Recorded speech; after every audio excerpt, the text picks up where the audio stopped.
الحمد لله رب العالمين والصلاة والسلام على رسوله النبي الكريم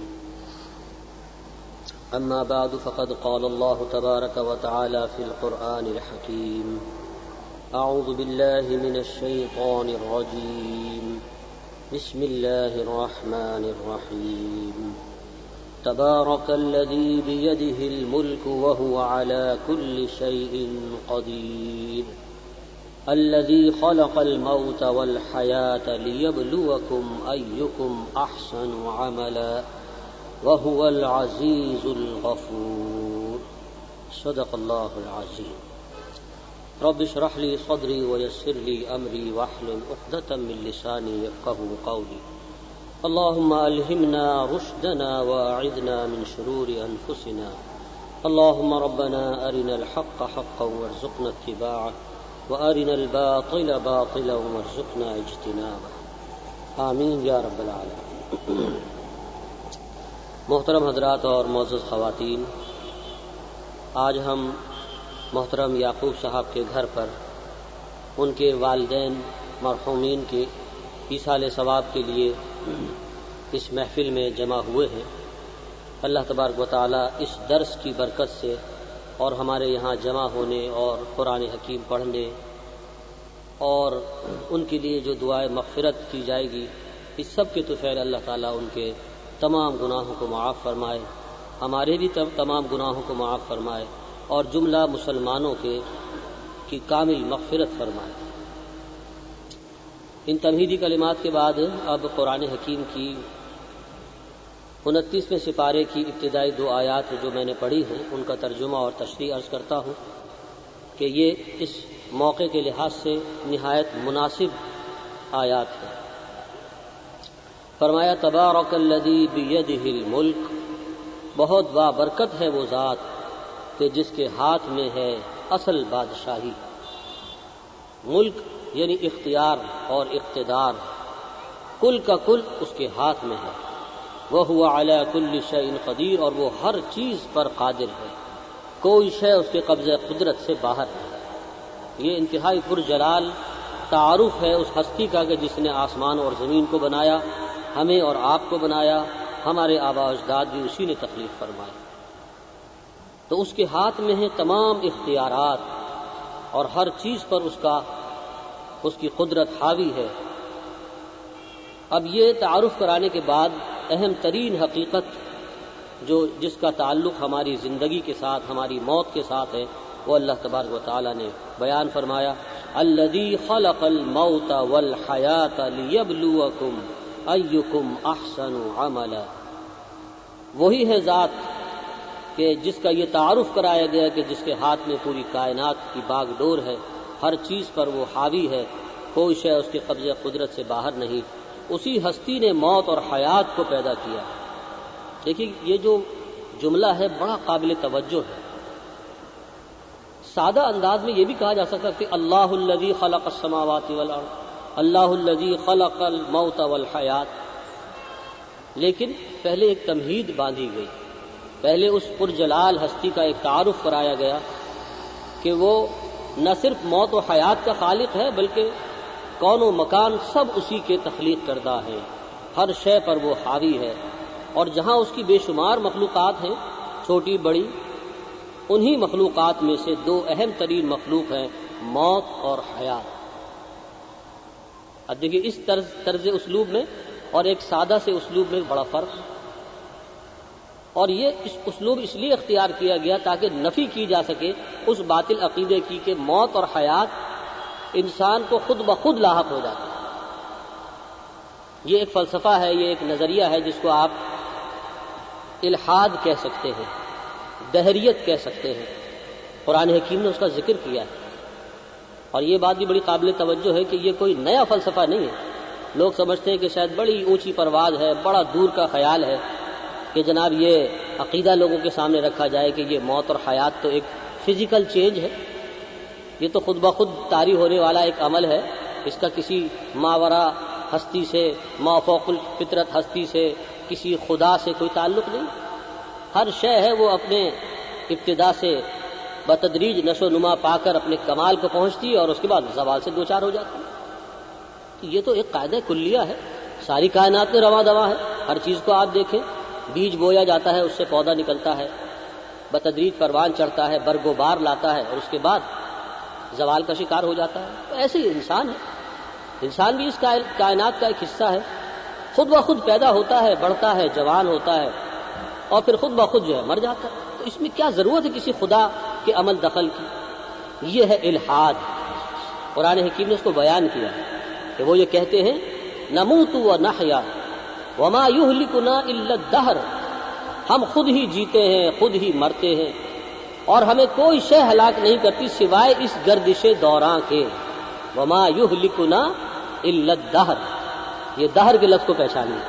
دہر کے معنی ہوتے ہیں زمانہ، عصر کے معنی بھی زمانہ ہے، اور حسن اتفاق سے قرآن حکیم کی دو صورتیں ان الفاظ سے موصول ہیں، سورۃ الدہر اور سورۃ العصر، دونوں کے معنی زمانہ ہے۔ لیکن فرق ہے، یہاں میں اگر ایک نقطہ آپ کے سامنے رکھ دوں تو انشاءاللہ یہ آپ کو پورے قرآن حکیم کو سمجھنے میں کام آئے گا، اور وہ نقطہ یہ ہے کہ کسی بھی زبان کے دو الفاظ کبھی بھی 100% سملر نہیں ہوتے۔ ایک زبان کے اگر دو الفاظ ہیں تو ضرور کچھ نہ کچھ شیڈ آف میننگ ان میں تبدیل ہوں گے، فرق ہوگا، ہو نہیں سکتا کہ بالکل ہم معنی ہو۔ عصر کے معنی بھی زمانہ ہے، دہر کے معنی بھی زمانہ ہے، لیکن فرق بالکل ایسے جیسے ہم اردو زبان کے اندر گھر بھی بولتے ہیں اور مکان بھی بولتے ہیں۔ اب آپ سے اگر کوئی پوچھے کہ گھر اور مکان میں کیا فرق ہے تو آپ بتا سکتے ہیں؟ آپ کہیں بھائی جو گھر ہے وہ مکان ہے، یعنی مکان یعنی گھر ہے۔ لیکن دیکھیے ایک ہی زبان کے چونکہ دو الفاظ ہیں تو فرق، شاعر نے یہ فرق واضح کر دیا، میرے خدا مجھے اتنا تو معتبر کر دے، میں جس مکان میں رہتا ہوں اس کو گھر کر دے۔ اب پتہ چلا کہ مکان الگ ہوتا ہے اور گھر الگ ہوتا ہے۔ مکان تو کرائے کا بھی ہو سکتا ہے، کسی نے آپ کو رہنے کے لیے گفٹ کر دیا ہے، یہ سب مکان ہے، آپ کو وراثت میں مل گیا۔ لیکن گھر وہ ہوتا ہے جو آپ کا اپنا ہے، آپ کے گاڑھے پسینے کی کمائی سے بنایا ہوا جو ٹھکانہ ہے وہ گھر ہے۔ یہی انگریزی زبان میں ہوم اور ہاؤس کا فرق ہے۔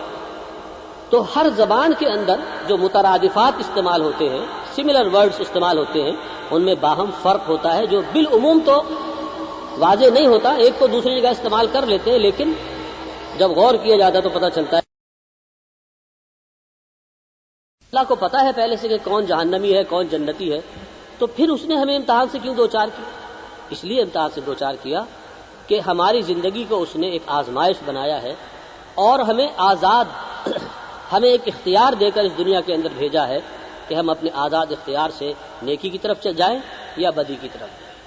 وَهَدَيْنَاهُ النَّجْدَيْنِ، ہم نے اس کے لیے دونوں راہیں کھول دی ہیں، اما شاکرا و اما کفورا، چاہے تو شکر گزاری کی روش اختیار کر لے اور چاہے تو کفران نعمت کی روش اختیار کر لے۔ بعض لوگ اس پر یہ اشکال کرتے ہیں، جب بھی یہ مسئلہ بیان کیا جاتا ہے سوال ضرور ذہن میں آتا ہے کہ جناب یہاں تو جبر آ گیا، یہاں تو وہ تقدیر کے جو مسائل ہیں وہ آ گئے کہ جب انسان کی قسمت میں لکھا ہوا ہے کہ وہ جہنمی ہے تو اب وہ کیا نیک کام کرے، اب وہ جو کچھ بھی دنیا میں کرے گا لا حاصل ہے، اس لیے کہ اس کو تو جہنم رسید ہونا ہی۔ لیکن اس اشکال کو رفع کر لیجئے، دیکھیے تقدیر میں لکھا ہونا ایک بالکل الگ بات ہے، وہ تو اللہ کا علم قدیم ہے، اس نے لکھ دیا ہے کہ فلاں جہنمی فلاں جنتی اور اسی کے مطابق ہوگا، لیکن اللہ کے اس لکھ دینے سے ہم پر کوئی جبر مترتب نہیں ہوتا۔ یہ دو الگ الگ باتیں ہیں۔ کیسے جبر مترتب نہیں ہوتا، اس کو میں ایک مثال سے سمجھا دوں تو آسان ہو جائے گا، ورنہ تقدیر کا مسئلہ بڑا ٹیڑھا، حضور نے منع فرمایا اس کے اندر زیادہ کھود کرید کرنے سے، فرمایا کہ پچھلی اقوام اسی مسئلے میں بہت زیادہ بحث و تمہیز کی وجہ سے تباہ ہوئی، تو اس لیے اس کے اندر بہت زیادہ بحث و تمیز کی ضرورت تو نہیں ہے، لیکن بہرحال جتنا علم ہمیں قرآن و سنت سے ملتا ہے اس کے مطابق ایک مثال سے اس کو سمجھا جا سکتا ہے۔ دیکھیے مثال یہ ہے کہ آپ ایک چھوٹے سے بچے کا مشاہدہ کر رہے ہیں، ایک معصوم بچہ ہے آپ کے سامنے کھیل رہا ہے، آپ اس سے عمر میں بڑے ہیں، تجربے میں بڑے ہیں، علم بھی آپ کا زیادہ ہے، آپ دیکھتے ہیں کہ وہ بچہ کھلونوں سے کھیل رہا ہے اور اچانک اس نے ایک کھلونا اٹھایا اور سر سے بلند کیا اور آپ نے اندازہ لگا لیا کہ اگلے لمحے یہ زمین پر پٹک کر اس کو توڑ دے گا، حالانکہ ابھی اس نے وہ عمل نہیں کیا ہے، لیکن آپ کا تجربہ مشاہدہ بچے کے طور طریقے پہلے سے آپ نے بھاپ لیا کہ اگلے لمحے اب یہ کام کرنے والا ہے اور آپ کے اندازے کے مطابق اس نے وہ کام کر دیا۔ آپ مجھے بتلائیے کہ آپ کا یہ گیس کر رہا، آپ کا یہ بھانپ لینا، کیا بچے کے اوپر اس کا کوئی جبر کا اثر ہوا؟ نہیں، بچہ تو اپنے عمل میں، اس کو پتہ بھی نہیں کہ کوئی مجھے دیکھ رہا ہے، وہ تو اپنے معصومانہ کھیل میں لگا ہوا ہے، اور اس نے کھلونا اٹھایا اور زمین پہ دے مارا. آپ نے اس کے دے مارنے سے پہلے بھانپ لیا کہ یہ حرکت کرنے والا ہے. آپ چاہیں تو اس کو روک دیں اور نہ چاہیں تو دیکھتے رہیں. لیکن آپ کا یہ گیس کرنا بچے کے اوپر کسی قسم کے جبر کو مرتب نہیں کرتا. بس اسی پر قیاس کر لیجئے. ہم تو گیس ہی کر سکتے ہیں نا، ہمارا اندازہ غلط بھی ہو سکتا ہے. ایک گیس ہے اللہ تبارک و تعالیٰ، ایک اندازہ اللہ نے مقرر کیا، اسی کو تقدیر کہتے ہیں. قدر یقدر تقدیرا کے لفظی معنی تھے اندازہ مقرر کرنا. تو تقدیر کے معنی کہ اللہ نے اپنے علم کامل، اپنی حکمت بالغہ کے ذریعے سے ہر انسان کے بارے میں ایک اندازہ قائم کر کیا ہو، اور اس کا اندازہ غلط نہیں ہو سکتا، اس لیے کہ اس کے ذرائع علم جو ہے لامحدود ہے. جو وہ اندازہ کر لیتا ہے کائنات سرے منہ اس سے اختلاف نہیں کر سکتی. تو اس علیم و قدیر ہستی نے ایک اندازہ مقرر کیا ہے میرے بارے میں، آپ کے بارے میں، لیکن اس نے ہمیں بتایا نہیں. بالکل اس شخص کی طرح جس نے اس بچے کو انفارم نہیں کیا کہ میں تمہاری حرکت پہلے سے بھانپ چکا ہوں، ایسے ہی اللہ نے ہمیں اس دنیا میں چھوڑ دیا ہے آزاد. دونوں راہیں دکھا دی ہیں، اپنے انبیاء اور رسولوں کو بھی بھیج دیا ہے نیکی کی راہ کو واضح کرنے کے لیے، وحی کا سلسلہ، کتابوں کا سلسلہ، اور دوسری طرف شیطان کو بھی چھوٹ دی ہوئی ہے، نفس امارہ بھی ہمارے ساتھ لگا ہوا ہے. یہ دونوں کی کشمکش ہے کہ جس کی وجہ سے ہم معرض امتحان میں، آزمائش میں. ستیزہ کار رہا ہے ازل سے تا امروز، چراغ بو لہبی سے، چراغ مصطفی سے شرار بو لہبی. یہ معرکہ حق و باطل خارج میں بھی برپا ہے اور ہمارے باطن میں بھی برپا ہے. ہمارے اندر بھی خیر و شر کی کشمکش ہے اور خارج کے اندر بھی خیر و شر کی کشمکش ہے. اس کشمکش میں جو سرخرو ہو گیا، جس نے اللہ کی ہدایت کو تھام لیا، اپنے نفس پر جس نے قابو پا لیا، وہ کامیاب ہے. اس کے لیے اللہ تعالیٰ کے ہاں بشارتیں ہیں. اور جو نفس سے مغلوب ہو گیا، شیطان کی پٹی میں آ گیا، شیطان نے جو سبز باغ دکھائے اس کے پیچھے چل پڑا، تو یہ شخص ہے کہ جو راہ درگاہ ہوا، جس نے اپنی راہ کھوٹی کر لی. یہ ہے خلاصہ اس امتحان کا. اب سوال یہ پیدا ہوتا ہے کہ ہمیں اللہ تعالیٰ نے امتحان سے دو چار کیا ہی کیوں؟ ایک دیکھیں نا، امتحان تو ایک مصیبت ہے نا. امتحان میں جب انسان پڑھتا ہے تو اس میں دونوں امکانات ہیں، کامیابی بھی ہو سکتی ہے، ناکامی بھی ہو سکتی ہے. قدم قدم پر پھونک پھونک کے چلنا پڑتا ہے. تو سوال یہ پیدا ہوتا ہے کہ امتحان میں ہی کیوں مبتلا کیا؟ اللہ نے ہمیں یہاں سیر تفریح کے لیے بھیج دیا ہوتا، جیسا کہ بعض لوگوں کا خیال ہے. بعض لوگوں کا یہ خیال ہے کہ ہمیں دنیا میں اللہ نے اس لیے بھیجا ہے کہ ہم یہاں سیر تفریح کریں. بہترین نظارے اللہ تعالیٰ نے بنا دیے ہیں، بہترین پکنک اسپاٹس بنا دیے ہیں، آبشارے ہیں، چشمے ہیں، اور طرح طرح کے پھول ہیں، نعمتیں ہیں. تو یہ دنیا اصل میں ہمارے لیے سیر گاہ ہے، نظارہ گاہ، سیر گاہ، عیش گاہ. بعض لوگوں نے سمجھا کہ نہیں، یہ عیش گاہ تو نہیں ہے، تفریح گاہ تو نہیں ہے، لیکن یہ عبرت گاہ ہو سکتی ہے. اللہ نے یہاں پر جو واقعات رکھے ہیں، گزشتہ اقواموں کے جو حالات ہیں، اور ہمارے سامنے شب و روز اس قسم کی باتیں آتی رہتی ہیں، تو ہمیں عبرت پذیری کے لیے دنیا بھیجا ہے. تو یہ دنیا جو ہے عبرت گاہ ہے. کسی کا ذہن بہت زیادہ موٹا تھا، اس کو نہ یہ سوجھا نہ وہ سوجھا، اس کو یہ بات سوجھی کہ یہاں اللہ نے کھانے پینے کی چیزیں بافراد پیدا کی ہیں. تو زندگی جو ہے اصل میں ایک طعام گاہ ہے. تو جتنے منہ اتنی باتیں آپ اینالائز کرتے جائیے تو پتہ چلے گا کہ کوئی کسی اینگل سے دیکھ رہا ہے، کوئی کسی اینگل سے دیکھ رہا ہے. لیکن قرآن سے پوچھئے کہ کیا یہ زندگی جو ہے جس میں اس وقت ہم بیٹھے ہیں، سانسیں لے رہے ہیں، یہ دنیا کی زندگی نہ ہمارے لیے طعام گاہ ہے، نہ سیر گاہ ہے، نہ نظارہ گاہ ہے، نہ عیش گاہ ہے، نہ عبرت گاہ ہے، بلکہ یہ کیا ہے؟ یہ امتحان گاہ. اب کون متعین کرے گا اس بات کو؟ قرآن متعین کرے گا.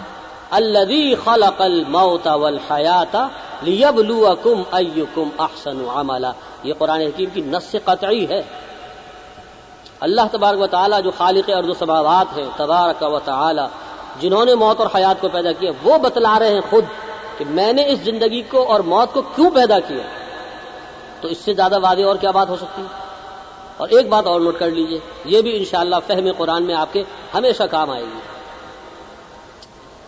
اہم مضمون کے جس سے انسان کی زندگی کا تعلق ہو، اس کے نظریہ حیات، اس کی کامیابی اور ناکامی کا تعلق اہم مضمون قرآن میں کم سے کم دو جگہ ضرور بیان کیا جائے.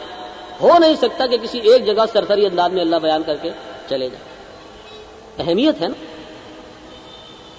2 سے زیادہ پر تو کوئی قید نہیں، 2 سے زیادہ 10 مرتبہ بھی ہو سکتا ہے وہ، لیکن کم سے کم 2 جگہ ضرور یہ مضمون آئے گا اگر وہ کوئی بہت بنیادی اہم مضمون ہے، جیسے کہ یہ مضمون۔ دیکھیں کتنا اہم سوال ہے کہ ہماری زندگی کی نوعیت کیا ہے، کیسے متعین کیا جائے ہماری زندگی کی نوعیت کیا ہے، یہ سیر گاہ ہے، تفریح گاہ ہے، طعام گاہ ہے، عیش کیا ہے؟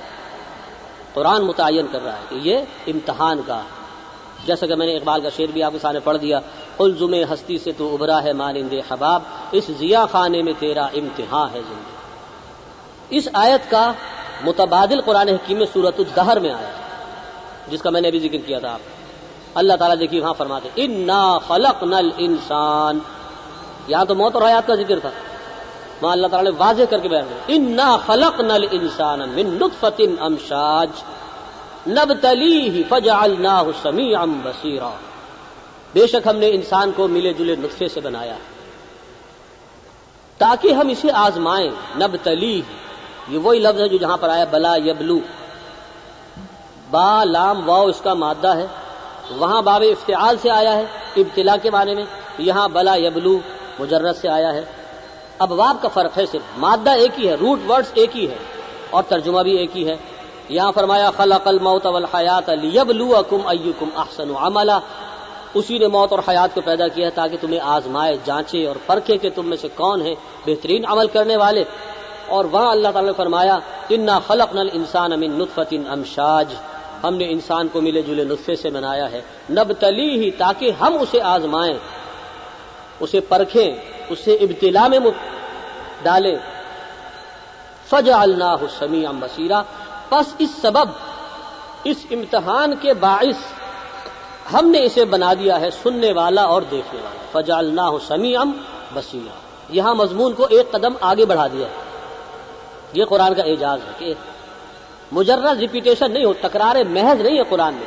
اگر ایک ہی مضمون کو دہرا کے لاتا ہے قرآن تو اس میں کچھ نہ کچھ ایک نیا اسلوب پیدا کر دیتا ہے، اس میں کوئی ایک ایسی بات ڈال دیتا ہے جو پہلے نہیں تھی، ایک قدم آگے بڑھ جاتی ہے بات۔ یہاں تو صرف اتنا بتلایا تھا سورۃ الملک میں کہ اس نے موت اور حیات کو پیدا کیا تاکہ تمہیں آزمائے کہ تم میں سے کون بہترین عمل کرنے والا۔ وہاں سورۃ الدہر میں اللہ تعالیٰ نے فرمایا ہم نے انسان کو ملے جلے نطفے سے بنایا تاکہ ہم اسے آزمائیں، لہذا اس آزمائش کے تقاضوں کو پورا کرنے کے لیے ہم نے اسے سماعت بھی دی اور بصارت بھی دی، یعنی اشارہ کر دیا کہ امتحان میں نہتہ نہیں اتارا، بے یار و مددگار نہیں چھوڑا ہے۔ اور کیسے ہو سکتا تھا کہ اتنے بڑے امتحان میں اللہ تعالیٰ بے یار و مددگار چھوڑ دے؟ ایک پرائمری جماعت کے بچے کا امتحان آپ لینے کے حقدار نہیں ہو سکتے جب تک پورے سال اس کو پڑھائیں نہیں، سلیبس فراہم نہ کریں، کتابیں نہ دیں، اساتذہ نہ فراہم کریں، اسکول کی تعلیم نہ دیں، اتنے کچھ لوازمات فراہم کرنے کے بعد آپ کو یہ حق ہے کہ آپ ایک پرائمری جماعت کے بچے کا امتحان لے سکیں۔ اگر آپ نے ایسا نہیں کیا تو بچے پر ظلم ہے کہ آپ نے اس کو یہ سہولت دی نہیں اور امتحان آپ لینا چاہ رہے۔ تو اللہ تبارک و تعالیٰ تو سب سے بڑھ کر عادل ہے، سب سے بڑھ کر منصف ہے۔ کیسے ہو سکتا ہے کہ اس نے انسان کی پوری زندگی کو امتحان بنایا ہو اور اس امتحان سے نبردآمہ ہونے کے لیے اس نے اس کو سہولتیں نہ دی؟ اس کا جواب دے دیا قرآن کے لیے فجعلناہ سمیعا بصیرا، بس ہم نے انسان کو بنا دیا سننے والا اور دیکھنے والا۔ یعنی کیا مطلب؟ یعنی ایسی بہترین تفکر و تعقل کی صلاحیتوں سے اسے مزین کیا ہے کہ اگر یہ ان کو ٹھیک ٹھیک استعمال کر لے تو ہمارے اس امتحان میں کامیاب ہو سکے۔ خلاصہ یہ علماء نے اس پہ اضافہ فرمایا، مزید غور و فکر کیا، قرآن اور حدیث کو پڑھا، پتہ چلا کہ سماعت و بصارت، حواس خمسہ، تفکر و تعقل سے آگے بڑھ کر بھی بہت ساری صلاحیتیں، یہ جو اللہ نے قلب حساس دیا ہے یہ بھی اللہ کی بہت بڑی دولت ہے۔ اس خیر و شر کے امتحان میں کامیابی کے لیے اللہ نے یہ دل بینا ہمیں دیا ہے جو لطیف حقائق کا ادراک کرنے کی صلاحیت رکھتا ہے۔ جیسے ہماری یہ دماغ ہے، یوں سمجھیے کہ جو ہمارا جسمانی وجود ہے، اس جسمانی وجود کے تعقل کا مرکز، اس کے تو آپ قائل ہیں نا کہ انسان مرکب وجود رکھتا ہے، ایک اس کا جسم ہے اور ایک اس کی روح ہے، تو اس کا ایک روحانی وجود ہے، پورا ایک وجود ہے۔ اس روحانی وجود کا مرکز تعقل یہ دماغ نہیں ہے، وہ قلب ہے۔ وہ حقائق کے جو لطیف حقائق ہیں جن کو عقل نہیں محسوس کر سکتی، عقل کی رسائی نہیں ہے، ان کو محسوس کرتا ہے دل۔ قرآن حکیم بتلاتا ہے لہم قلوب لا یفقہون بہا، ان کے دل ہیں مگر وہ اس سے سوچتے نہیں. انک لا تعمی الابصار ولکن تعمی القلوب التی فی صدورہم، حقیقت یہ ہے کہ یہ آنکھیں اندھی نہیں ہوتی ہیں، وہ دل اندھے ہو جاتے ہیں جو سینوں میں ہیں. اللہ تعالیٰ فرما رہا ہے. پتہ چلا کہ تفکر و تعقل ایک تو اس دماغ سے ہوتا ہے اور ایک دل سے بھی ہوتا ہے. یہ دل کا جو تعقل ہے، دل کا جو غور و فکر ہے، یہ ہے ان لطیف حقائق کو، ان غیبی حقائق کو، ایمانی حقائق کو محسوس کرنے کا عمل جو اللہ نے اس دل کے اندر ہے. صوفیاء کرام فرماتے ہیں، اللہ ان کی قبروں پر اپنی رحمت نازل فرمائے، وہ فرماتے ہیں کہ یہ جو ہمارا دل ہے یہ جامع جہاں نما ہے، اس میں کل حقائق کائنات منعکس ہو سکتے ہیں. اس آئینے قلب کو اگر صاف کیا جائے، اس کو آلودگی سے پاک کر دیا جائے تو یہ دل جگمگا اٹھتا ہے، آئینہ قلب میں انعکاس شروع ہو جاتا ہے اور یہ انعکاس جملہ حقائق کائنات کو اپنے اندر سمو سکتا ہے. بہت بڑی بات ہے یہ. اور یہ بات کہاں سے لی صوفیہ نے؟ نبی کریم صلی اللہ علیہ وسلم کی حدیث مبارکہ سے. حضور نے فرمایا صلی اللہ علیہ وسلم، فرمایا کہ جس طریقے سے لوہے کے اوپر جب پانی پڑتا ہے تو زنگ آ جاتا ہے، تو دلوں پر بھی زنگ آ جاتا ہے. قربان جائیے صحابہ کرام کی طبیعت اور ان کی سرشت اور ان کے مزاج پر. صحابہ کرام نے فوراً سوال کیا فما جلاؤہا یا رسول اللہ، اے اللہ کے رسول آپ نے خبر دی ہے کہ دلوں پر بھی زنگ آتا ہے، تو اب یہ بھی بتلا دیجئے کہ اس کی پالش کیا ہے، اس کا سیکل کیا ہے، اس کی جلا کیا ہے. فما جلاؤہا یا رسول اللہ، حضور نے فرمایا کثرت ذکر الموت و تلاوت القرآن، موت کو کثرت سے یاد کرنا اور قرآن میں غور و فکر، قرآن پڑھنا، قرآن کو حرز جاں بنانا. یہ دو چیزیں ایسی ہیں جو دل کو رگڑ رگڑ کے مانج مانج کے ایسا صاف شفاف کر دیتی ہیں کہ وہ آئینہ قلب جگمگا اٹھتا ہے. دو چیزیں، موت کو کثرت سے یاد کرنا. دیکھیے آج ہم موت کی یاد کرنے کے لیے بیٹھے، قرآن حکیم سے ہم نے ان آیات کا انتخاب کیا جس میں موت کا ذکر ہے، مقدم ذکر موت کا ہے. الذی خلق الموت والحیات.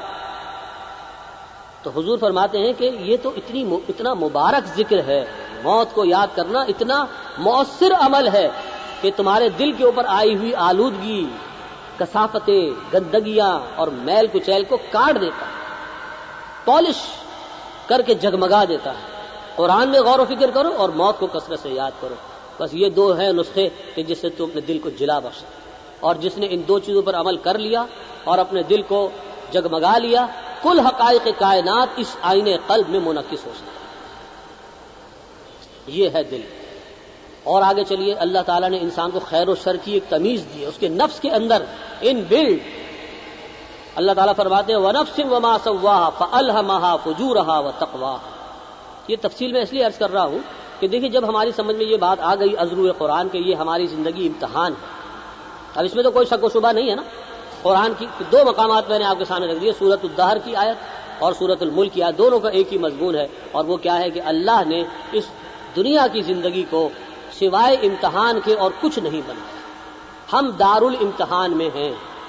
جب تک یہ سانس کی آمد و رفت ہے ہم امتحان کے اندر بیٹھے ہیں، امتحان سے دو چار ہیں. امتحان ختم ہوگا جب نزع کا عالم شروع ہو جائے، گھنٹی بج جائے گی. دیکھیے کیسی عجیب تشبیہ ہے. ایک طالب علم کو تصور کیجیے جو کمرہ امتحان میں بیٹھا ہوا پرچہ حل کر رہا ہے، اچانک گھنٹا بجتا ہے، اس کو پتہ چلتا ہے کہ امتحان کا وقت ختم، پرچہ بند، اب لکھنے کی گنجائش نہیں. بالکل ایسے اللہ نے ایک گھنٹی یہاں لگائی. یہ جو نرخرا ہے نا ہمارا، یہاں پر آ کر جان اٹکتی ہے اور جاکنی کا عالم طاری ہوتا ہے اور غرغرے کی کیفیت پیدا ہو جاتی ہے جس کو سکرات کہا جاتا ہے، نزع کا عالم کہا جاتا ہے. وہ غرغرہ جب شروع ہو جائے، وہ نزع کا عالم جب شروع، تو گھنٹی بج گئی. اب توبہ کے دروازے بند. اس سے پہلے تو طالب علم کو اختیار ہے، گھنٹہ بجنے سے پہلے وہ جس سوال پہ چاہے خط تنسیق پھیر کر اپنے پرچے میں سے اس کو ہٹا سکتا ہے. فرض کیجیے امتحان ختم ہونے سے 5 منٹ پہلے طالب علم کو محسوس ہوا کہ یہ سارا جواب میں نے غلط لکھا ہے، اس کا صحیح جواب تو یہ ہے. تو اسے اب چونکہ ابھی گھنٹہ نہیں بجا، اس کے اختیار ہے وہ ایک قلم لے اور اس پہ خط تنسیق پھیر کر اور نیچے لکھ دے کہ صحیح جواب یہ ہے، کامیاب. لیکن جب گھنٹہ بج گیا اور کمرہ امتحان سے باہر آ گیا طالب علم، اب وہ اگر اس کو یاد آتا ہے کہ میں نے فلاں سوال غلط کرے تو اب گنجائش نہیں ہے کہ وہ جا کے اس کو صحیح کرے. اللہ تعالیٰ نے بھی نزع کا عالم طاری ہونے سے پہلے پہلے انسان کو توبہ کا اختیار دیا. توبہ کر لے گا خط تنسیخ پھر جائے گی. 60 سال 70 سال 80 سال 90 سال جتنے اعمال کیے ہیں، جتنی گناہ انسان سے سرزد ہوئے، ان پر خط تنسیخ پھیر سکتا ہے ایک سچی توبہ سے. اللہ کی جناب میں رجوع کر لے تو کامیاب ہے.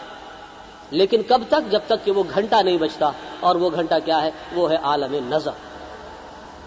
تو اللہ تعالیٰ نے اس دنیا کی زندگی کو امتحان بنایا. اس امتحان میں کامیاب ہونے کے لیے بے شمار صلاحیتیں عطا فرمائی، قلب حساس عطا فرمایا، خیر و شر کا الہامی شعور عطا فرمایا.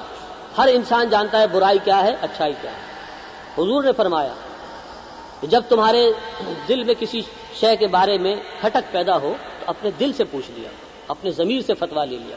استفت قلبک، یہ حضور کے الفاظ ہیں صلی اللہ علیہ وسلم.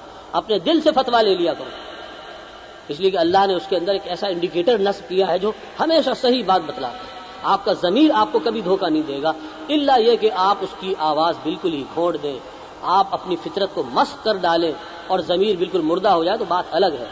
لیکن جب تک انسان کا ضمیر زندہ ہے، چاہے وہ ساری دنیا کی آنکھوں میں دھول جھونک لے، اپنے غلط عمل کو کتنا ہی جسٹیفائی کر لے، لیکن اس وقت بھی اس کا ضمیر اسے کہتا ہے تم جھوٹے ہو، تم مکار ہو، تم نے دوسروں کو دھوکہ دیا. یہ جو ضمیر کی خلش ہے، یہ کیا چیز ہے؟ یہ وہی الہامی شعور ہے خیر و شر کا جس کا قرآن نے ذکر کیا. وَنَفْسٍ وَمَا سَوَّاهَا فَأَلْهَمَهَا فُجُورَهَا وَتَقْوَاهَا. اس نفس انسانی کی قسم، اللہ قسم کھا رہے ہیں، اس نفس انسانی کی قسم، اور جو اسے بنایا سنوارا اور تکمیل تک پہنچایا اس کی قسم کہ ہم نے اس نفس انسانی میں اس کا فجور اور اس کا تقوی الہامی طور پر ودیعت کیا. اتنی صلاحیتیں دے کر اللہ نے امتحان میں ڈالا. اور قربان جائیے اللہ کی رحمت پر کہ اس نے صرف ان داخلی استعدادات کے حوالے نہیں کیا کہ عقل دے دی، سمجھ دے دی، حواس خمسہ دے دیے، قلب حساس دے دیا، ضمیر کی خلش دے دی، اس پہ اکتفا نہیں کیا. حالانکہ یہ بھی کافی تھا، یہ بھی امتحان میں محاسبے کے لیے کافی تھا. اللہ نے مزید عنایت یہ فرمائی، مزید رحمت یہ فرمائی کہ خارج سے بھی ہدایت کا سلسلہ جاری کر کہ اے نادان انسان، اگر تو نے اپنے ضمیر کا گلا گھونٹ دیا، اگر اپنی فطرت کو مسخ کر لیا، اپنی عقل پر پتھر ڈال دیے، تب بھی ایک امکان باقی رہے، اور وہ کیا ہے؟ کسی نبی کی، کسی پکارنے والے کی آواز پر اگر لبیک کہہ دے تو بھی بیڑا پار. وحی کا سلسلہ، ہدایت کا سلسلہ. اسی لیے نبوت کو رحمت کہا گیا. وما ارسلناک الا رحمتا للعالمین. حضور کے بارے میں جو فرمایا صلی اللہ علیہ وسلم کہ ہم نے آپ کو نہیں بھیجا مگر سارے جہانوں کے لیے رحمت بنا کر. تو کیا مانے کہ رسالت در حقیقت اللہ کی رحمت کا مظہر ہے. اللہ چاہتے ہیں کہ لوگ ہدایت پر آ جائیں. جو سلیم الفطرت لوگ ہوتے ہیں وہ تو اپنی داخلی استعدادات ہی کی بنیاد پر صحیح راہ پا لیتے، لیکن جو ذرا نادان ہیں یا کہہ لیجئے کہ ذرا حساس کم ہیں، ان کے لیے اللہ تعالیٰ نے خارج سے بھی نور نبوت اور ہدایت کا سلسلہ جاری فرما دیا. اور جو ان دونوں کو ملا دے وہ نور علی نور کے منصب پر فائز ہے. نور علی نور. سورہ نور میں اللہ تعالیٰ نے اس نور ایمان اور نور وحی کے اجتماع پر یہ فرمایا نور علی نور یہدی اللہ لنورہ من یشاء. یہ تو روشنی پر روشنی ہے، اندر بھی باطن روشن ہے. اپنی داخلی استعدادات سے بھی انسان بھرپور فائدہ اٹھا رہا ہے، عقل کو بھی استعمال کرتا ہے، ضمیر کی آواز سے بھی لبیک کہتا ہے، اپنے دل کی آواز پر بھی کان دھرتا ہے، اور نبی کی تعلیمات پر بھی لبیک کہتا ہے. تو یہ تو بڑا خوش قسمت انسان ہے. یہ ہے صحیح بینا انسان. تو یہ ہے بالکل ایسے جیسے دیکھیے آپ جب دیکھتے ہیں، اس وقت آپ مجھے دیکھ رہے ہیں، میں آپ کو دیکھ رہا ہوں. اس دیکھنے کے عمل میں دو چیزیں ضروری ہیں، ایک آنکھ کی بینائی اور ایک خارج میں روشنی. ایک بھی چیز نہیں ہوگی تو آپ مجھے نہیں دیکھ سکتے، میں آپ کو نہیں دیکھ سکتا. میری آنکھیں بالکل ٹھیک ہے، 6x6 میری آئی سائٹ ہے بالفرض، لیکن یہاں پر گھوپ اندھیرا ہے، ہاتھ کو ہاتھ سجائی نہیں دیتا تو بیکار ہے میری بینائی. اور اس کے برعکس اگر خدا نہ خواستہ میری بینائی سلب ہو جائے، میں نابینا ہو جاؤں، تو میرے لیے برابر ہے سورج نکلے یا نہ نکلے، اندھیرا ہو یا اجالا ہو، اس لیے کہ میں تو کچھ دیکھ ہی نہیں سکتا. تو جیسے دیکھنے کے عمل کے لیے دونوں چیزیں ضروری ہیں، آنکھ میں بینائی اور خارج میں روشنی، ایسے ہی ہدایت کے آخری درجے پر پہنچنے کے لیے دونوں چیزیں ضروری ہیں. باطنی استعداد جس کو بصیرت کہتے ہیں، اور خارجی استعداد جس کو بصارت کہتے ہیں۔ بصیرت اور بصارت یعنی اپنی داخلی استعدادات کو بھی پروان چڑھانا اور نبی کی آواز پر بھی کان دھرنا۔ تو یہ جو معاملہ ہے اللہ تبارک و تعالی نے موت اور حیات کی شکل میں ہمیں عطا فرمایا۔ الذی خلق الموت والحیات لیبلوکم ایکم احسن عملا۔ مزید اللہ تبارک و تعالی نے اپنے نبی کے ذریعے سے یہ پیغام بھی انسانوں کو دے دیا کہ جب تم مرو گے، مرنے کے بعد تمہارا محاسبہ ہوگا، پہلی منزل تمہاری قبر ہے، قبر میں سوال جواب ہوں گے، اور یہ وہ پہلی منزل ہے کہ جس میں اگر کامیاب ہو گئے تو آگے کی ساری منزلیں آسان ہیں۔ اسی لیے صحابہ کرام قبر کے بارے میں بڑے ڈرتے تھے، قبر پر جب جاتے تھے تو زارو قطار روتے تھے۔ حضرت عثمان رضی اللہ تعالیٰ عنہ کے بارے میں داڑھی ان کی جو تھی وہ تر ہو جاتی تھی آنسوؤں سے۔ لوگوں نے پوچھا کہ آپ کسی اور چیز کے اوپر اتنا نہیں روتے جتنا قبر کے معاملے میں؟ فرمایا کہ میں نے اللہ کے رسول سے سنا ہے، ان کانوں نے سنا ہے اللہ کے رسول کو فرماتے ہوئے کہ آخرت کی منزلوں میں سے پہلی منزل قبر ہے۔ بڑا سخت معاملہ ہے، جو قبر کی منزل پار کر گیا کامیابی سے، اس کے لیے اگلے مراحل سب آسان ہیں۔ اگلے مراحل کے بارے میں اللہ کے رسول نے خبر دے دی کہ جب تم روز محشر میں اللہ کے سامنے حاضر ہوگے، محاسبہ اخروی کے لیے عدالت خداوندی کے کٹہرے میں تمہیں لایا جائے گا تو تم سے 5 سوال کیے جائیں۔ دیکھیے کتنی رحمت ہے، اللہ تبارک و تعالیٰ نے بھی کھول کھول کر بیان کر دیا اور اللہ کے نبی نے بھی کوئی چیز چھپائی نہیں۔ یوں سمجھیے کہ پیپر آؤٹ کر دیا۔ وہ پرچہ جو آپ سے امتحان میں آخرت کے اندر پوچھا جائے گا، وہ 5 سوالات اللہ کے نبی نے دنیا میں بتلا دیے کہ بھائی ان کی تیاری کر لو۔ حضور کے الفاظ پہ غور کیجیے، فرمایا لن تزولا قدم ابن آدم حتی یسأل عن 5۔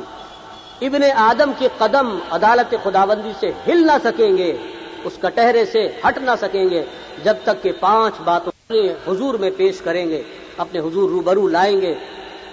جیسا کہ ہم نے تمہیں شروع میں پیدا کیا، جب کوئی علائق نہیں تھے، اللہ نے ساری روحوں کو پیدا فرمایا اور ان سے اپنی ربوبیت کا عہد لیا۔ الست بربکم، کیا میں تمہارا رب نہیں ہوں؟ سب نے بیک زبان کہا قالوا بلا۔ جب یہ اعتراف اپنی ربوبیت کا، اپنی خلاقیت کا، اپنے مالک ہونے کا ساری ارواح سے، حضرت آدم علیہ السلام سے لے کر قیامت کے قائم ہونے تک آخری انسان جو دنیا میں آنا ہے، ان سب کی روحوں کو بیک وقت اللہ تبارک و تعالیٰ نے جمع فرمایا۔ قرآن حکیم اس کا ذکر، تو اس کو کہتے ہیں عہد الست بربکم کا اللہ نے عہد لیا۔ اس کے بعد ان روحوں پر ایک موت طاری کر، ایک کولڈ اسٹوریج میں ان کو ڈال دیا۔ پھر اللہ کے علم قدیم، اس کی حکمت بالغہ میں جس روح کے لیے جو وقت مقرر تھا اس دارالامتحان میں بھیجنے کے لیے، اللہ نے اس روح کو ایک جسمانی قالب کے اندر ڈال کر اس دنیا میں بھیج دیا، اور اب علائق بھی قائم کر دی۔ اب یہ کسی کا باپ ہوگا، کسی کا بیٹا ہوگا، کسی کا شوہر ہوگا، لیکن اپنی انفرادی حیثیت میں جب کوئی علائق بھی قائم نہیں ہوئے تو اللہ نے اس کو روح کی شکل میں اس دنیا میں آنے سے پہلے اپنی ربوبیت کا اس سے عہد لیا تھا۔ بالکل اسی طریقے سے آخرت میں اللہ تعالیٰ ہر انسان کو اس کی انفرادی حیثیت میں اپنے سامنے حاضر کرے گا اور اسے پوچھے گا 5 سوال۔ بڑا لمحہ فکری ہے حضرات، ہم لوگ بڑے مست ہیں، ہم سمجھتے ہیں اس دنیا کے اندر ہم آئے تو ہمیشہ کے لیے آئے ہیں۔ یاد رکھیے یہ دارالامتحان ہے، کس کا امتحان کب ختم ہونے والا ہے کچھ پتہ نہیں، کس وقت وہ گھنٹی بج جائے اور پھر آنکھ کھلے گی تو محشر کا میدان ہوگا اور عدالت خداوندی کا کٹہرا ہوگا۔ اور یہ 5 سوالات جو حضور نے بتلائے، وَهُوَ الصَّادِقُ الْمَصْدُوقُ صلی اللہ علیہ وسلم، وہ ایسے سچے ہیں کہ ان کی سچائی کی تصدیق کی گئی ہے۔ وہ فرما رہے ہیں رحمت للعالمین۔ 5 سوالات ہیں بڑے خطرناک۔ پہلا سوال عمر کے بارے میں، یہ جو تمہیں لمحات عزیز اس دنیا کی زندگی میں دیے تھے، یہ کہاں گنوائے، کیا بنایا اور کیا گنوایا، اس کا حساب ہے پوری زندگی کے بارے میں۔ اب اس میں کتنا ہی وقت لگ جائے لیکن ہر شخص کا حساب ہو کر رہے۔ پوری زندگی اللہ کی امانت ہے، یہ سانسیں اس کی بہت بڑی عطا ہے۔ دوسرا سوال اسی عمر کے خاص پیریڈ کے بارے میں، جوانی جو پرائم ٹائم ہے، جو کلائمیکس ہے انسان کی زندگی کا، جو آرزوؤں اور امنگوں کا زمانہ ہے، جس میں انسان اپنے شباب پر ہوتا ہے، قوت اور توانائی اس کے اندر موجیں مار رہی ہوتی ہے، اس وقت، اس نازک وقت، اس جذباتی وقت میں تم نے اپنی جوانی کو کہاں ضائع کیا؟ اللہ کے احکامات کے سامنے سر جھکایا یا جوش جوانی میں تم نے گناہ کیے؟ اس کا جواب ہے۔ یعنی اس کا مطلب یہ ہوا کہ جوانی جو ہے اس عمر عزیز کا وہ حصہ ہے کہ جو اللہ تعالیٰ کے ہاں بھی بڑا اہمیت کا حامل ہے۔ اس لیے بزرگان دین نے فرمایا در جوانی توبہ کردن شیوہ پیغمبری، جوانی میں اللہ کی طرف رجوع کرنا یہ پیغمبروں کا شیوا ہے۔ وہ مبارکباد کے مستحق ہیں وہ نوجوان کے جو اپنی جوانی کے اندر اللہ کی طرف متوجہ ہوں، کیونکہ سب سے زیادہ حملہ جو ہوتا ہے انسان پر، اس کے جذبات پر، اس کے میلانات پر، وہ اسی دور میں ہوتا ہے۔ اس زمانے میں جس نے اپنے آپ کو اللہ کے سامنے جھکا دیا وہ اس اسٹیج پر ہے کہ جس اسٹیج پر پیغمبر ہوتے ہیں۔ در جوانی توبہ کردن شیوہ پیغمبری۔ دو سوال ہو گئے حضرات، پوری عمر کے بارے میں اور خاص طور سے جوانی کے بارے میں۔ دو سوال ہیں مال سے متعلق۔ مال کہاں سے کمایا؟ کن ذرائع سے تم نے دولت سمیٹی؟ حلال کو پیش نظر رکھا یا ساری حدود و قیود اٹھا کر جیسے تیسے تم نے دولت جمع کی؟ اپنا اسٹیٹس، اپنی سہولیات، اپنے اہل و عیال کے نان نفقے، ان کی اعلیٰ تعلیم اور نہ جانے کیا کیا لوازمات۔ یہ بڑا خطرناک مرحلہ ہے، سمجھ لیجئے اچھی طرح۔ بہت نادان ہے وہ شخص جو دوسروں کی دنیا بنانے کے لیے اپنی آخرت خراب کرے۔ آپ کے خیال میں کوئی اتنا بے وقوف ہو سکتا ہے کہ جو دوسروں کی دنیا بنانے کے لیے اپنی عاقبت خراب کرے، اپنی آخرت خراب کرے؟ لیکن معذرت کے ساتھ میں بھی اس میں شامل ہوں، ہم سب اپنی اولاد کے ہاتھوں یہی کر رہے ہیں، ان کی دنیا بنا رہے ہیں، اپنی آخرت خراب کر رہے ہیں۔ خدا را سوچئے، ہم جو کچھ ہمارے اوپر ذمہ داریاں ہیں دین کی حدود میں رہ کر اگر ادا کر رہے ہیں تب تو ٹھیک ہے، لیکن اگر ہم نے دین کی حدود کو بالائے طاق رکھ کر صرف اس کو مطمع نظر بنا لیا کہ جناب ہمیں اچھے سے اچھا کھلانا ہے، اچھے سے اچھا پہنانا ہے، بہترین سے بہترین تعلیم دلانی اور بہترین سے بہترین سہولتیں دینی، قطع نظر اس کے کہ حلال ہے یا حرام ہے، تو آپ کیا کر رہے ہیں؟ آپ دوسروں کی دنیا بنا رہے ہیں، اپنی آخرت برباد کر رہے ہیں۔ اس کا سوال ہے مال کہاں سے کمایا؟ چوتھا سوال، کن کن مدوں میں مال کو خرچ کیا؟ کمایا کہاں سے؟ اس کا جواب دو۔ کس کی جائیداد ہڑپ کی؟ کس کا حق مارا؟ کہاں سے رشوت لی اور کہاں سے سود اپنے مال میں شامل کیا؟ اس کا سوال۔ اور کہاں کہاں خرچ کیا؟ علل تللو میں، نمود و نمائش میں، اسراف و تبذیر میں، گناہوں کے اندر، منکرات کے اندر۔ جس شادی کے اوپر 1 لاکھ کا خرچہ ہے وہاں پر 10 لاکھ خرچ کر دیا، حساب ہوگا اللہ تعالیٰ کا۔ تو کہاں سے مال کمایا اور کہاں خرچ کیا؟ 4 سوال ہو گئے، 2 عمر سے متعلق، 2 مال سے متعلق، اور 5واں سوال یہ ہے جو علم تمہیں حاصل ہوا اس پر کتنا عمل کیا؟ چاہے وہ علم جبلی تھا، فطری تھا، یونیورسٹی کالج سے حاصل کیا تھا، مدارس سے حاصل کیا تھا، علماء دین کی صحبت میں حاصل کیا تھا، کسی درس میں بیٹھ کر کوئی بات سنی تھی۔ یہ اس وقت کی محفل بھی آپ کے لیے حجت ہے، میرے لیے بھی حجت ہے۔ جو کچھ آپ کے علم میں آ گیا ازروع قرآن، یہ حدیث آپ کے علم میں آ گئی کہ 5 سوال کا جواب دیا اللہ تبارک و تعالیٰ ہر بندے سے لیں گے، تو اب آپ کو ان 5 سوالات کی تیاری کرنی ہے۔ آپ کو ہر وقت تیار رہنا ہے، اس لیے کہ موت کا کوئی بھروسہ نہیں ہے، کس وقت ہمیں موت آ جائے۔ قرآن حکیم کہتا ہے یا ایھا الذین آمنوا اتقوا اللہ حق تقاتہ ولا تموتن الا وانتم مسلمون۔ یہ قریب کی مسجد کی اذان ہو تو بتا دیجیے گا، ہماری جو تو اللہ تعالیٰ نے فرمایا کہ دیکھو اے اہل ایمان، اللہ کا تقوی اختیار کرو جیسا کہ اس کے تقوی کا حق ہے، اور تمہیں موت نہ آنے پائے مگر اس حال میں کہ تم مسلمان۔ غور کیجئے اس بات کو، عجیب آیت ہے۔ 2 باتیں اس میں عجیب ہیں، اور ہمیں تو عجیب لگتی نہیں، اس لیے کہ ہمیں نہ ترجمہ آتا ہے نہ قرآن کی تشریح سے سروکار، ہم تو بس پڑھتے جاتے ہیں۔ لیکن صحابہ کرام جب پڑھتے تھے تو لرز اٹھتے تھے۔ جب یہ آیت نازل ہوئی یا ایھا الذین آمنوا اتقوا اللہ حق تقاتہ ولا تموتن الا وانتم مسلمون، صحابہ کرام لرز اٹھے، حضور کی خدمت میں حاضر ہوئے، حضور سے کہا اے اللہ کے رسول، کس کی مجال ہے کہ اللہ کے شاعر شان تقوی اختیار کر سکے؟ اللہ نے تو ایسا مطالبہ کر دیا کہ اے اہل ایمان اللہ کا تقوی اختیار کرو جیسا کہ اس کے تقوی کا حق ہے۔ اللہ کے نبی بھی خاموش ہو گئے۔ اللہ کے نبی کبھی اپنی طرف سے جواب نہیں دیتے تھے، اپنی عقل کو، اپنی منطق کو، آپ وحی کے انتظار میں خاموش ہو گئے۔ وحی آ گئی، فاتقوا اللہ ما استطعتم، مراد یہ ہے کہ اپنی حد استطاعت تک اللہ کا تقوی اختیار کرو، اللہ کی نافرمانی سے بچنے کا اہتمام کرو حتی الامکان۔ اب صحابہ کی جان میں جانا، چونکہ سچی بات یہ ہے کہ اللہ کے شاعر شان تو تقوی ہم اختیار کر ہی نہیں سکتے، ہاں اپنی حد استطاعت تک ہم اللہ کا تقوی یعنی اس کی نافرمانی سے بچنے کا اہتمام کر سکتے ہیں۔ دوسری عجیب بات اس آیت میں یہ ہے، فرمایا کہ وَلَا تَمُوتُنَّ إِلَّا وَأَنْتُم مُّسْلِمُونَ، ہرگز نہ مرنا مگر اس حال میں کہ مسلمان ہو۔ اب مرنا تو ہمارے اختیار میں نہیں، اور اللہ فرما رہے ہرگز نہ مرنا۔ کیا مطلب؟ مطلب یہ ہے کہ چونکہ موت غیر یقینی ہے، کسی وقت بھی آ سکتی ہے، لہذا اپنے ایک ایک لمحے کی محافظت کرو کہ خدا نہ خواستہ کوئی لمحہ معصیت میں بسر ہو رہا اور اسی لمحے تمہاری روح قبض کر لی۔ کیسی حسرتناک موت ہوگی کہ انسان معصیت کی حالت میں جو ہے وہ موت کا شکار ہو۔ یہ مطلب ہے، یعنی اپنے ایک ایک لمحے کی حفاظت کرو۔ ولا تموتن، تمہیں ہرگز موت نہ آئے مگر اس حال میں کہ تم مسلمان ہو۔ تو چونکہ موت کا کوئی بھروسہ نہیں ہے، لہذا ہم سب کے لیے عافیت اسی میں ہے کہ ہم ان سوالات کی تیاری رکھیں، ہر وقت ہر لمحہ اپنا محاسبہ کریں کہ ہم نے اپنی زندگی کے بارے میں، اگر ہمیں محسوس ہو کہ ہماری زندگی فسق و فجور میں، غفلت میں، اللہ کی نافرمانی میں گزری ہے، تو کوئی پریشانی کی بات نہیں، سچی توبہ کر لیجیے۔ اے اللہ، آج کی تاریخ اس لمحے تک جتنے مجھ سے گناہ سرزد ہوئے، شعوری غیر شعوری، ارادی غیر ارادی، چھپے کھلے، یا اللہ سب کی معافی چاہتا ہوں، تیری بارگاہ میں سچا رجوع کر رہا ہوں۔ اب سے جو زندگی گزرے گی تو شعور کے ساتھ تیری نافرمانی سے بچ کر گزرے گی۔ یہ عزم کرنا کیا مشکل ہے؟ لیکن دیکھیے یہی چیز ہے جو شیطان مؤخر کراتا ہے، یہی چیز ہے جس میں ہمیں دھوکہ دیتا ہے کہ ابھی تو بڑی زندگی پڑی ہے، ابھی تو بڑھاپا آئے گا، پھر داڑھی رکھیں گے، پھر مسجد جائیں گے، پھر حج بھی کر لیں گے، پھر توبہ کر لیں گے۔ حالانکہ کسی نے ضمانت نہیں لکھوائی کہ بڑھاپے میں جا کے موت ہے۔ کیا بچے نہیں مرتے؟ کیا نوجوانوں کی اموات نہیں ہوتی؟ تو یہ بہت بڑا دھوکہ ہے کہ زندگی کی امید پر توبہ کو مؤخر کرنا۔ کیا پتہ کہ توبہ کی توفیق ملے یا نہ ملے۔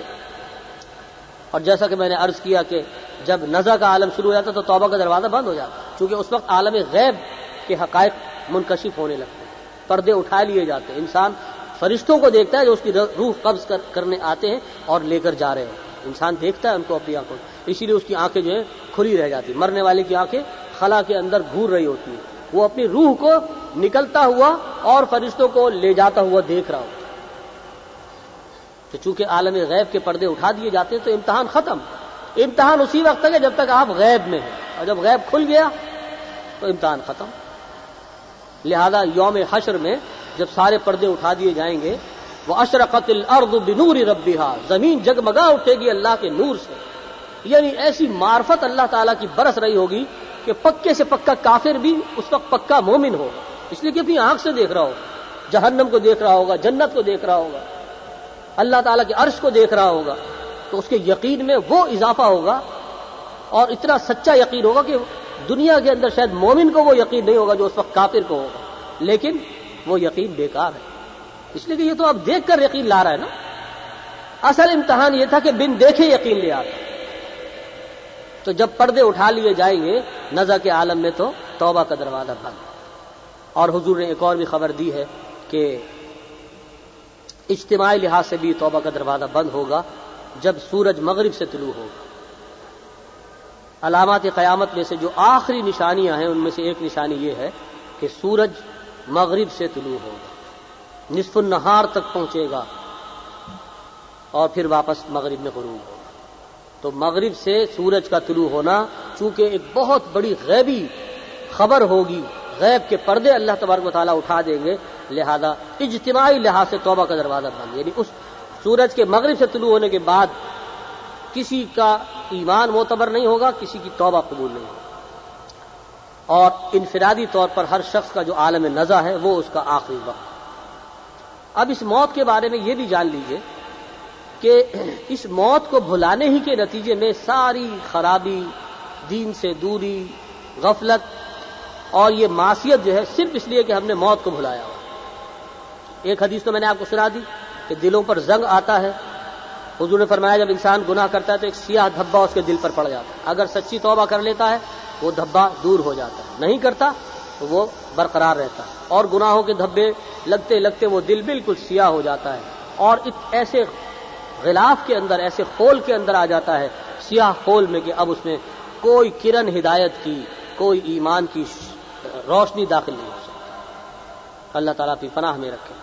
تو ایک تو یہ معاملہ ہے۔ دوسرا معاملہ یہ ہے کہ ایک حدیث میں آیا ہے، اللہ کے رسول نے فرمایا کہ ایک زمانہ آئے گا کہ میری امت جو ہے وہ بے وقت ہو جائے گی، خس و خاشاک کی مانند ہو جائے گی، اقوام عالم اس پر ٹوٹ پڑیں گی، جیسے کوئی دسترخوان سجانے والی، مدعو کرنے والی دسترخوان لگا کر مہمانوں کو مدعو کرتی ہے کہ آئیے تناول فرمائیے، ایسے مسلمانوں پر اقوام عالم ایک دوسرے کو دعوت دیں گی کہ یہ لقمہ تر ہے۔ یہ حضور نے تشبیہ دی تو صحابہ کرام پریشان ہو گئے، تو فرمایا کہ حضور کیا یہ قلت تعداد کی وجہ سے ایسا ہوگا؟ ہم اتنے تھوڑے رہ جائیں گے کہ اقوام عالم ہمیں ترنے والا سمجھیں گے؟ حضور نے فرمایا کہ نہیں، بل انتم کثیر، تم تو بہت زیادہ ہوگے، اس دن تعداد میں کم نہیں ہوگے، لیکن بات یہ ہے تمہارے اندر ایک بیماری پیدا ہو جائے گی، تمہارے اندر وہن پیدا ہو جائے گا، وہن۔ اب صحابہ پھر پریشان ہو گئے، فرمایا مل وہن یا رسول اللہ، حضور یہ وہن کیا ہے؟ آپ نے فرمایا حب الدنیا و کراہیت الموت۔ دیکھیے کیسی تشخیص ہے، یہ اس حکیم الحکماء کی تشخیص ہے، اس نبی آخر الزماں کی تشخیص ہے، اس کے سامنے ساری تشخیصیں جو ہے مان ہے۔ فرمایا کہ یہ مسلمانوں کی حالت، یہ بے وقاتی، یہ ذلت اس لیے ہوگی، اس لیے نہیں ہوگی کہ تعداد میں کم ہوگی، اس لیے ہوگی کہ ان کے دل میں ایک بیماری پیدا ہو جائے گی جس کا نام وہن ہے۔ وہن کے معنی کمزوری۔ وہ کمزوری کیوں پیدا ہوگی؟ کہ ان میں دنیا کی محبت آئے گی اور موت سے فرار، حب الدنیا و کراہیت الموت۔ آج ہمارا انفرادی سطح پر بھی اور اجتماعی سطح پر بھی زوال کا سب سے بڑا سبب یہی ہے کہ ہم میں دنیا کی محبت ہمارے دل میں گھر کر گئی ہے، وہی ہمارا مطلوب و مقصود ہے، اور موت سے ہمیں وحشت، کراہیت، ہم اس کے تصور کو بھی اپنے ذہن سے دور رکھنا چاہتے ہیں، حالانکہ سب سے مبارک تصور ہے، سب سے زیادہ ایمانی تصور یہ ہے انسان اپنی موت کو یاد کرے، روزانہ بستر پر لیٹ کر تصور کرے کہ ایک رات مجھے قبر میں گزارنی ہے۔ آج میں بستر پر لیٹا ہوں نرم گدوں میں، اور ایک دن مجھے خاک کے بستر پر لیٹا ہوں، وہاں کوئی بلب نہیں ہوگا، کوئی ایئر کنڈیشن نہیں ہوگا، کوئی گدا نہیں ہوگا، کیڑوں کی وہ آماج گاہ ہوگی، حشرات الارض میرے جسم کو کھائیں گے۔ ذرا تصور تو کیجیے، انسان کی جو غفلت ہے، وہ جو اپنے آپ کو ابدی سمجھ رہا ہے، یہ غرور ٹوٹے گا اسی وقت جب اپنی موت کو یاد کرے۔ تو اللہ تعالی ہم سب کو اس کی توفیق عطا فرمائے کہ ہم اپنے دل سے اس دنیا کی محبت کو نکالیں، اور موت کا استحضار ہمیں اللہ تعالی نصیب کرے۔ دنیا کی محبت، اس کی مثال یوں ہے جیسے کشتی کے باہر پانی۔ بعض لوگ کہتے ہیں کہ بھائی دنیا بھی تو ضروری ہے نا، اللہ نے ہمیں دنیا میں بھیجا تو کیا ہم دنیا سے ترک تعلق کر لیں، رہبانیت اختیار کر لیں؟ نہیں، اسلام رہبانیت نہیں سکھاتا۔ اسلام یہ کہتا ہے کہ تم دنیا کو اس حد میں رکھو جو اس کی وقت ہے، جو اس کا مقام ہے۔ دنیا کا مقام یہ ہے جیسے کشتی کے چلنے کے لیے پانی، اگر پانی نہ ہو تو کشتی آگے نہیں بڑھ سکتی، خشکی میں تو نہیں چل سکتی۔ لیکن عافیت اسی وقت ہے جب یہ پانی کشتی کے باہر ہے۔ جس وقت یہ پانی کشتی کے اندر داخل ہو گیا، یہ ہلاکت کا باعث ہے، اب یہ عافیت کا باعث نہیں۔ تو جب تک یہ مال کی محبت، یہ دنیا کی موت ہمارے دل کے باہر ہے، یعنی دل کے اندر پیوست نہیں ہوئی، ہم صرف ایک برتنے کی چیز کے طور پر اس کو برت رہے ہیں، ہم نے اس سے دل نہیں لگایا، اس کو اپنا مقصود نہیں بنایا، تب تک تو عافیت ہے۔ اور جس وقت ہم نے اس کو مقصود بنا لیا، یعنی کیا مطلب کہ حلال و حرام کی تمیز اٹھا رکھی، اور ہم نے اسی دنیا کو اپنا مطمع نظر بنایا، اسی کے لیے ہم نے اپنی ساری توانائیوں کو وقف کر دیا، تو سمجھ لیجئے کہ یہ دل میں داخل ہو، وہ دل کے جو اللہ کی محبت کے لیے خالی رکھنا تھا، جو آماجگاہ ہونی چاہیے تھی ایمان کی، ایمانی حقائق کی، اللہ کی محبت کی، اس کے رسول کی محبت کی، اس کی راہ میں جد و جہد کی محبت، یہ ہے مبارک محبتیں جو دل میں سجانی ہے۔ اس کے بجائے ہم نے مال کی محبت، دنیا کی محبت، پیسے کی محبت اگر ہم نے یہ دل میں ڈال لی تو پھر خطرہ ہے کہ ہمارا دل جو ہے وہ بالکل زنگ آلود ہو جائے گا۔ تو اس لحاظ سے بڑی اہمیت کی یہ حامل بات ہے کہ ہم اپنے دل کے اندر جھانک کر دیکھتے رہیں کہ اس کے اندر محبت جو ہے وہ کتنی ہے، کس شے کی محبت کتنی ہے، اس کو اس درجے میں رکھیں تو پھر عافیت۔ اور آخری بات یہ عرض کرنی ہے کہ دیکھیے یہ جو موت ہے، جیسا کہ ان آیات سے پتہ چل رہا ہے کہ یہ اللہ تعالیٰ کی ایک سنجیدہ تخلیق ہے، موت بھی مخلوق ہے، آپ سے آپ طاری ہونے والی کوئی کیفیت نہیں ہے، ڈیکے نہیں ہے، آٹومیٹک ڈیکیئنگ پروسیس نہیں ہے، کوئی طبعی قوانین نہیں ہے جو ہمیں ہلاکت سے دوچار کرتے ہیں، اللہ کا حکم ہوتا ہے جس سے موت آتی ہے۔ قیامت کے اندر صحیح حدیث کا مضمون بیان کر رہا ہوں، رسول اللہ صلی اللہ علیہ وسلم نے فرمایا قیامت کے دن اس موت کو مشکل کر کے ایک میڈھے کی شکل میں لایا جائے۔ یہ موت کے جو سب کے لیے پیام اجل تھی، یہ موت کے جو سب کے لیے بڑی وحشتناک چیز تھی، اللہ تعالیٰ جب جہنمیوں کو جہنم میں بھیج چکے گا، جنتیوں کو جنت میں بھیج چکے گا، تو اس کے بعد اللہ تبارک و تعالیٰ موت کو جنت اور دوزخ کے درمیان میں لے کے آئیں گے ایک میڈھے کی شکل میں۔ اب یہ اللہ کی قدرت ہے، جس چیز کو جو روپ دینا چاہے، تو موت کو ایک میڈھے کی شکل میں لائے گا اور سب کو پکارا جائے گا، جنتیوں کو بھی اور دوزخیوں کو بھی، پہچان لو اس کو، یہ کیا ہے۔ سب دیکھیں گے اس کی طرف اور پہچان لیں گے اللہ تعالیٰ کی دی ہوئی حص کے مطابق کہ یہ ہم سب کی موت ہے، یعنی تمام انسانوں کی موت کو مجتمع کر کے اللہ تعالیٰ ایک میڈھے کی شکل دے گا، اور پھر حکم دیا جائے گا کہ اس میڈھے کو سب کے سامنے ذبح کرو۔ کیسا عجیب منظر ہوگا کہ موت کو موت لاحق ہو جائے گی، موت ختم کر دی جائے گی۔ کیا مطلب؟ یعنی اب کسی کے لیے فنا نہیں ہے، اب جو جنت میں ہے ہمیشہ ہمیش کے لیے جنت میں ہے، اب اسے کوئی کھٹکا نہیں ہے کہ کوئی موت آ کر مجھے یہاں سے نکال دے گی، میں موت سے دوچار ہو جاؤں گا۔ اور جہنمیوں کے لیے ان کی حسرت اور ان کی یاس میں اضافے کا باعث بن جائے گی کہ ایک موت ہی ان کی آخری تمنا تھی کہ اب تو گھبرا کے یہ کہتے ہیں کہ مر جائیں گے، اور مر کے بھی چین نہ پایا تو کدھر جائیں گے۔ ان کی جو آخری امید تھی موت، اللہ تعالیٰ اس کا بھی خاتمہ فرما دے گا کہ اب جہنمیوں کو بھی کوئی موت واقع نہیں ہوگی، ان کا وہ کرب، ان کی وہ اذیت بھی دائمی ہو گئی، اور جنتیوں کی خوشی اور ان کا ٹھکانہ بھی دائمی ہو۔ یہ سفر ہے جناب موت اور زندگی کا، یعنی موت اور زندگی کا چولی دامن کا ساتھ ہے، لیکن ایک وقت آئے گا کہ موت ساتھ چھوڑ دے گی، موت کو اللہ تعالیٰ فنا کر دیں گے اور زندگی پھر دائم ہو جائے گی۔ اس دائمی زندگی کی کامیابی کے لیے اللہ نے اس معرض امتحان میں ہمیں ڈالا ہے۔ اس سوال کا جواب رہ گیا درمیان میں کہ اللہ نے آخر ہمیں امتحان میں ڈالا ہی کیوں؟ اتنی تکلیف میں نہ ڈالتا، ٹھنڈے ٹھنڈے اس دنیا میں بھیجتا اور یہیں سے پھر، یا ہمیں دنیا ہی میں نہ بھیجتا، ہمارے جد امجد کو جو جنت میں رکھا تھا تو بس ہمیں بھی وہیں پر رکھتا، نہ شیطان ورغلاتا، نہ دنیا میں آتے، نہ یہ مصیبتیں جھیلنی پڑتی، نہ یہ امتحان کے مراحل ہوتے۔ اس کا جواب بھی دیکھیں اسی آیت میں موجود ہے۔ قرآن وہ کلام ہے جس نے کسی سوال کا جواب چھوڑا نہیں، بشرطے کہ دیدہ بینا ہو، سوچنے والے ہو، سمجھنے والے ہو۔ دیکھیں اللہ تعالیٰ نے آیت کا اختتام کس پر کیا ہے؟ وَهُوَ الْعَزِيزُ الْغَفُورُ، وہ بہت زبردست ہے اور بڑا معاف فرمانے والا بھی ہے۔ زبردست اس معنی میں کہ اسے اپنے حکم کو نافذ کرنے، اپنی حکمت کو لاگو کرنے میں کسی کے مشورے کی ضرورت نہیں ہے۔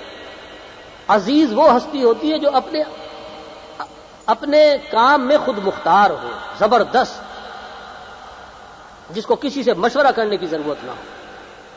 تو اللہ تعالیٰ نے یہ نظام اپنی حکمت پر مبنی بنایا ہے۔ کیوں بنایا ہے؟ کسی کو پوچھنے کا حق نہیں ہے، اللہ ہی بہتر جانتے ہیں اس نے انسان کی زندگی کو کیوں امتحان بنایا۔ حیوانات کی زندگی کو امتحان نہیں بنایا، جمادات کی زندگی کو امتحان نہیں بنایا، نباتات کی زندگی کو امتحان نہیں بنایا، لیکن انسان کی زندگی کو امتحان بنایا۔ کسی حیوان سے یہ سوال نہیں ہوگا کہ تو نے دنیا میں کیا کیا تھا اور کیا نہیں کیا تھا، اچھائی پہ عمل کیا تھا یا برائی پہ عمل، وہ تو بیچارہ اپنی جبلت کے تحت جیتا ہے۔ زیادہ سے زیادہ یہ ہوگا، حدیث میں آیا ہے کہ اگر دنیا میں ایک سینگوں والی بکرے نے کسی بے سینگ والے بکرے کو ٹکر ماری تھی، اللہ تعالیٰ ان دونوں کو زندہ کرے گا اور اس بے سینگ والے بکرے کو سینگ عطا کرے گا اور کہے گا تو اپنے دنیا کا بدلہ یہاں لے لے۔ وہ ایک ٹکر مارے گا اور دونوں مٹی ہو جائے گا، بس ختم، کوئی حساب کتاب نہیں ہے۔ اسی لیے حضرت ابوبکر صدیق رضی اللہ تعالی عنہ وہ فرماتے تھے کاش میں درختوں پر چہچہاتی ہوئی کوئی چڑیا ہو، کاش کہ مجھے شرف انسانیت نہ عطا کیا گیا ہوتا، میں درختوں پر چہچہاتی ہوئی کوئی چڑیا ہوتا جس سے حساب نہیں لیا جائے گا، کاش کہ میں گھاس کا ایک تنکا ہوتا کہ جس کو جلا کر معدوم کر دیا جائے گا لیکن اس سے سوال نہیں ہے۔ کون کہہ رہا ہے یہ؟ جس پر انسانیت کو فخر ہے، جو افضل البشر ہیں بعد الانبیاء بالتحقیق، ابو بکر صدیق وہ انسان، وہ سب سے بڑا انسان، وہ کہہ رہے کاش مجھے شرف انسانیت نہ دیا گیا ہوتا، کاش میں درخت پر چہچہاتی ہوئی چڑیا ہوتا یا گھاس کا ایک تنکا۔ معلوم ہوا کہ بڑا خطرناک مرحلہ آنے والا ہے، انسان اپنے انسان ہونے پر شرمندہ ہوگا۔ والعصر ان الانسان لفی خسر، قرآن للکار رہا ہے، پکار پکار کر یہ حقیقت بیان کر رہا ہے، قسم ہے زمانے کی، زمانہ گواہ ہے، تمام انسان خسارے میں۔ ان الانسان لفی خسر، یہ خسارہ، یہ المیہ، یہ نوع انسانی کی بہت بڑی ٹریجڈی ہے۔ الا الذین آمنوا، لیکن امید کی ایک کرن ہے، سوائے ان کے جو ایمان لائیں، نیک اعمال کریں، دوسروں کو بھی حق کی طرف بلائیں اور خود بھی حق کے اوپر قائم رہیں۔ بس یہ ہے جنہوں نے اپنا دامن نجات کے اصولوں سے بھر لیا، نجات کے ذرائع ان کو حاصل ہو گئے، باقی اس کے علاوہ سب لوگ خسارے میں ہیں، چاہے دنیا میں وہ کتنے ہی بڑے تھے۔ اگر آپ غور سے دیکھیں تو اس سورۃ العصر نے کامیاب انسان کا کرائیٹیریا ہمارے سامنے رکھ دیا۔ دیکھیے آج کا ایک بہت بڑا مسئلہ ہے، کون کامیاب ہے؟ دولت والا کامیاب ہے، بڑے خاندان والا کامیاب ہے، بڑی کوٹھی والا کامیاب ہے، جس کا بڑا نام و نمود ہے وہ کامیاب ہے۔ ہمارے تو پیمانے یہ ہیں، لیکن اللہ کا پیمانہ ان میں سے کوئی چیز نہیں۔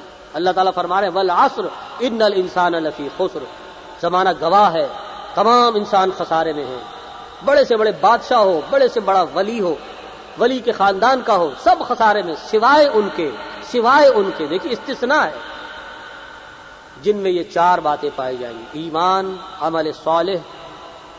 ایمان دعویٰ ہے، عمل صالح اس کی دلیل ہے۔ جس نے سچا دعویٰ کیا ہوگا اشہد ان لا الہ الا اللہ واشہد ان محمد رسول اللہ، اور پوری زندگی اس دعوے کے مطابق اپنے عمل سے دلیل فراہم کی ہوگی، یہ عمل صالح۔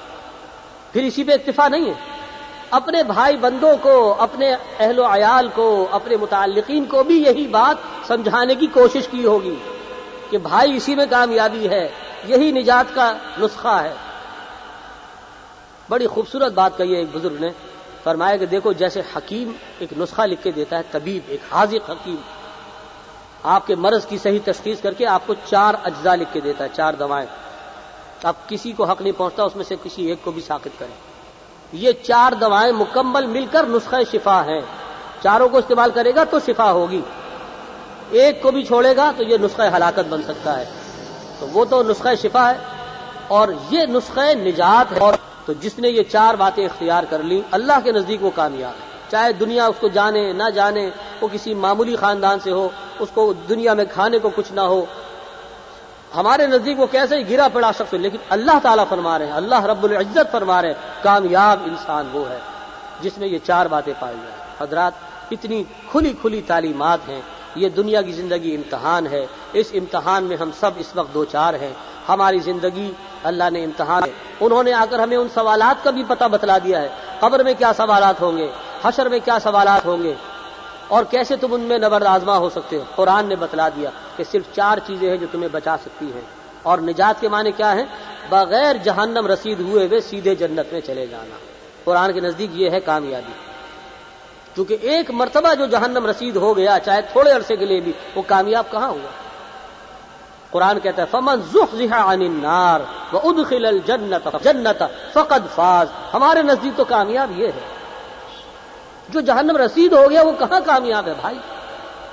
تو کامیابی کا جو معیار قرآن نے دیا ہے، نجات کا جو نسخہ اس حکیم الحکماء نے قرآن میں نازل کیا ہے، اس کو حرز جاں بنائیے، اپنی تیاری کیجیے، جانے والوں کے لیے دعا کیجیے۔ اللہ تعالیٰ جتنے مسلمان اس دنیا سے رخصت ہو گئے ہیں سب کی کامل مغفرت فرمائے، خاص طور سے ہمارے یعقوب صاحب کے والدین کے لیے، ان کی والدہ محترمہ کے لیے جن کا حال میں انتقال ہوا ہے، اللہ تعالیٰ ان کی قبر پر کروڑوں رحمت نازل فرمائے۔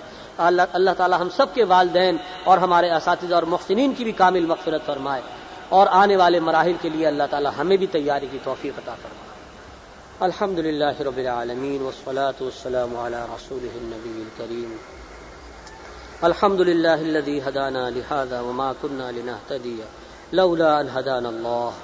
یا رب العالمین یا ارحم الراحمین، یا اللہ ہم پر رحم فرمائیے، یا اللہ ہمیں سیدھی راہ سجھا دیجیے، یا اللہ حق پر ہمارے دل کو مطمئن فرما دیجیے، یا اللہ ہمیں حق کو حق ہی دکھائیے اور اس پر عمل کی پوری توفیق عطا فرمائیے، یا اللہ ہمیں باطل کو باطل ہی دکھائیے اور اس سے بچنے کی بھرپور توفیق عطا فرما دیجیے۔ یا اللہ ہمیں اپنی قبر اور حشر میں سوالات کی تیاری کی توفیق عطا فرما دیجیے۔ یا اللہ جتنے ہمارے مسلمان بھائی بہن بڑے چھوٹے دنیا سے رخصت ہو چکے ہیں، یا اللہ سب کی کامل مغفرت فرما۔ یا اللہ ان کی قبروں کو نور سے بھر دیجیے، یا اللہ ان کی خطاؤں سے درگزر فرما دیجیے، یا اللہ ان کی اولاد کو ان کے لیے صدقہ جاریہ بنا دیجیے، یا اللہ ہمیں اپنے ماں باپ کے لیے صدقہ جاریہ بنا دیجیے، ہمیں ایسے اعمال کی توفیق عطا فرما دیجیے کہ ہم خود بھی اپنی نجات کروا سکیں اور اپنے والدین کے لیے بھی ذریعہ نجات بن سکیں۔ یا اللہ قرآن حکیم کے فرمودات پر عمل کرنے کی توفیق عطا فرما، نبی کریم صلی اللہ علیہ وسلم سے سچی محبت عطا فرما، آپ کی دی ہوئی تعلیمات کو حرز جاں بنانے کی توفیق عطا فرما، آپ نے جو سوالات ہمیں بتلائے یا اللہ ان کی تیاری کی ہمیں توفیق عطا فرما، یا اللہ ہم سب کو اپنی موت سے قبل سچی توبہ کی توفیق عطا فرما، یا اللہ ہمیں آخرت کی تیاری کی آج ہی سے توفیق عطا فرما کہ ہم اس کی بھرپور تیاری کر سکیں، یا اللہ ہمیں حلال و حرام میں تمیز عطا فرما، یا اللہ ہمیں حلال پر اکتفا کرنے والا اور حرام سے بچنے والا بنا دیجیے، یا اللہ ہر معاملے میں تیری رضا ہمارے پیش نظر ہو۔